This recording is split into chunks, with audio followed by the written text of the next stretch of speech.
Today we're going to take a quick look at the Samsung BlackJack II, available from AT&T. The BlackJack II is the successor, of course, to the original BlackJack. It has some good changes. First, it comes with Windows Mobile 6, where the original BlackJack came with Windows Mobile 5. On top of that, the phone itself is a little bit thicker, which enables it to house a larger battery in the battery compartment, which gives the phone better battery life overall, which was one of the complaints of the original version of the BlackJack. So taking a quick tour around the hardware, you can still see it has a generously proportioned screen, and the buttons here have been somewhat redone. They're a lot smoother and slightly larger. Some of the buttons are slightly larger, so they're easier to interact with. The keyboard has also been slightly redesigned to make it easier to type with. The keys are not angled so much as they were on the original version. Here the D-pad is a circular trackpad as well as just a standard D-pad, so you can run your finger in circles to get it to select different things, or you can simply use it as a regular D-pad and press up and down or left and right. On the right side of the phone, you'll find the micro SD slot. We actually had some trouble with the micro SD slot. Several of the cards we inserted into the BlackJack II were not readable, and were not. The BlackJack II didn't recognize them, even though they were recognized by other phones. So we don't know if this review unit has a bum reader or if the BlackJack II has difficulty in checking out SD cards, but it was eventually able to read the card we have in here now. On the left side is the volume toggle, as well as the Samsung charged data port and accessory port. On the back, you'll find simply the battery hatch and, of course, the 2-megapixel camera with vanity mirror. Along the top, all we have are the power button. So let's quick spin around the hardware. Let's take a look at what it offers with the Windows Mobile 6 interface. Unlike some of Samsung's competitors, the BlackJack does not offer an overlay sitting on top of the Windows Mobile 6 platform that lets you interact with the phone in a different manner. You simply have the standard Windows Mobile interface, which is here. Taking a look at the home screen, you have quick access to 6 different applications across the top, and that's customizable. You can change which applications those are. Here is your service indicators.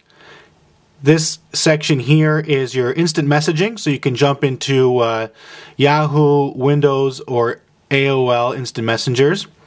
Brief view of your calendar, what your profile is, and we have this tethered to a Yahoo email account, so we can see that we have 24 unread messages. If we select that, it takes us straight into our inbox, and you can see all the wonderful spam we have here in our Yahoo email account.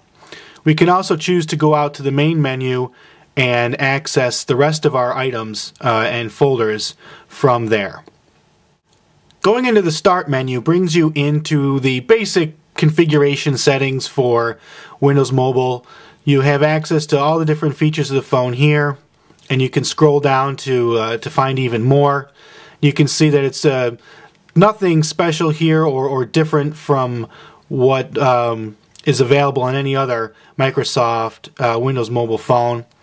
You can see we downloaded the Opera browser to use on this phone, and it's actually a decent browser to use with the Windows Mobile platform. It's pretty snappy. You can see the last page we visited was Phone Scoop, and here it is bringing up Phone Scoop. We do have Edge connectivity down here in the basement, and it wasn't so bad in bringing up the website. So that is the browser operating on Edge speeds here on the Samsung BlackJack II. Now it does have a 3G radio in it. Unfortunately, we don't have any 3G signals here. Using the 3G radio, though, we were able to browse the web much faster. Making calls with the BlackJack II is as simple as tapping the green send button. You can see some of our recent calls here. We will go ahead and show you what a call looks like once you've initiated it. You get this little screen here. As it dials the number, you can see there's a menu. You can mute, turn your speakerphone on, jump into your contacts. We'll see what happens when we do that. So now while we're in a phone call, we can actually view our other contacts and a bunch of other information so that we can retrieve information during a call, which is a very useful feature. One thing we'd like to point out about the keyboard on the BlackJack II are some shortcut buttons here along the bottom. If you notice this row here, you can see the little AT&T MediaNet globe. Here's a shortcut to the cellular video. Over here is a silent key.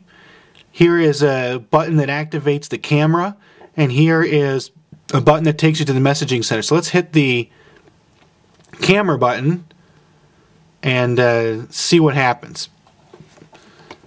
So there, it just launched the camera when we push the camera button along the bottom of the phone. You have some options here. Here's your menu. You can adjust the brightness. And it's got some really funky sound effects for the camera, which can be fun or annoying. It's up to you to decide. You also have access to the full menu here and can make any sort of adjustment that you need for picture taking.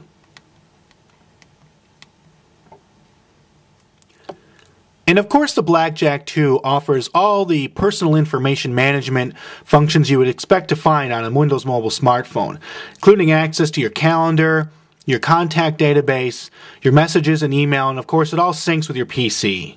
So the BlackJack II is a good step forward for the BlackJack, a solid improvement, offering better battery life, the updated Windows Mobile software, and some good integrated AT&T services. It also offers 3G data and the ability to manage your life while on the go.